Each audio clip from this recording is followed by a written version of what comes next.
زمانہ تھا ایک درخت کو لوگ پوجنے لگے، تو وہاں ایک صوفی تھا، عبادت گزار تھا، شب زندہ دار تھا. اسے پتا چلا کہ لوگ درخت کو پوج رہے ہیں، تو اس کے دل میں بڑی غیرت جاگی، توحید کی غیرت ہوتی ہے. وہ جاگی اور وہ کھڑا ہوا، اس درخت کو کاٹ دوں گا جس کو لوگ اللہ کا شریک سمجھ رہے ہیں اور پوج رہے ہیں. ہاتھ میں کلہاڑا پکڑا اور اس درخت کو کاٹنے کے لیے نکلا. راستے کے اندر شیطان کھڑا تھا.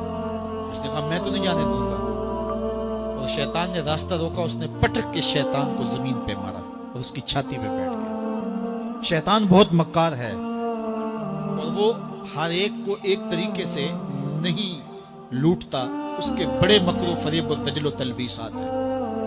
اس نے دوسرا طریقہ اختیار کیا. اس نے کہا جناب آپ عبادت گزار ہیں، تہجد گزار ہیں، شب زندہ دار ہیں، آپ درخت کو کاٹیں گے لوگ آپ کے مخالف ہو جائیں گے، پھر آپ کو ان کے مقابل کھڑا ہونا پڑے گا، اور سویرے شام لڑائی ہی لڑائی، آپ کی عبادتوں کے وقت میں خلل آئے گا.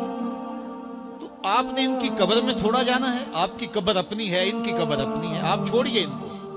اور ساتھ ہی کہا کہ جب آپ مصلی اٹھایا کریں گے تو نیچے سے ایک درہم مل جایا کرے گا آپ کو، تو آپ اس سے اپنے کھانے پینے کا انتظام کر لیا کریں گے اور آپ فارغ البال بھی ہو جائیں گے. اس طرح باتوں میں لگایا اور وہ زاہد صاحب واپس آ گئے.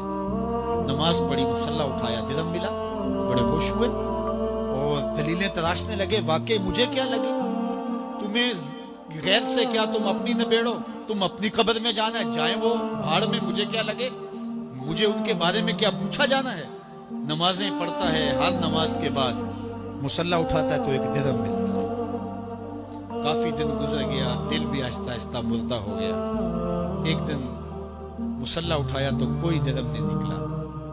پھر دوبارہ کلہاڑا اٹھایا، اٹھا، راستے میں پھر شیطان کھڑا تھا. کہا کدھر جا رہے ہو؟ کہا درخت کو کاٹنے جا رہا ہوں. شیطان نے کہا میں تو نہیں جانے دوں گا. اس کو تجربہ تھا کہ میں اس کو پٹک کے زمین پہ مارا تھا، یہ میرے سے طاقتور تو ہے ہی نہیں. اس نے پھر گریبان سے پکڑ لیا. شیطان نے پٹک کے زمین پہ مارا اور چھاتی پہ بیٹھ گیا. وہ زاہد صاحب پریشان ہو گئے، شیطان کو کہنے لگے کہ یہ کیسے ہوا، میرا تو تجربہ ماضی کا یہ تھا کہ میں طاقتور ہوں، تم کمزور ہو، لیکن اب تم نے پٹک کے مجھے زمین پہ مارا.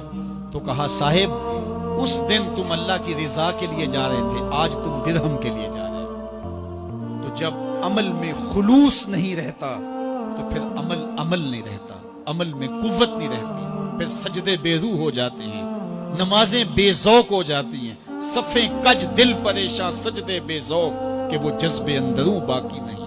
نماز، روزہ، حج، زکوٰۃ سب کچھ ہے باقی مگر تو باقی نہیں. پھر سب کچھ چلتا رہتا ہے لیکن رسم ہوتی ہے. لا یبقى من الاسلام الا اسمہ ولا یبقى من القرآن الا رسمہ.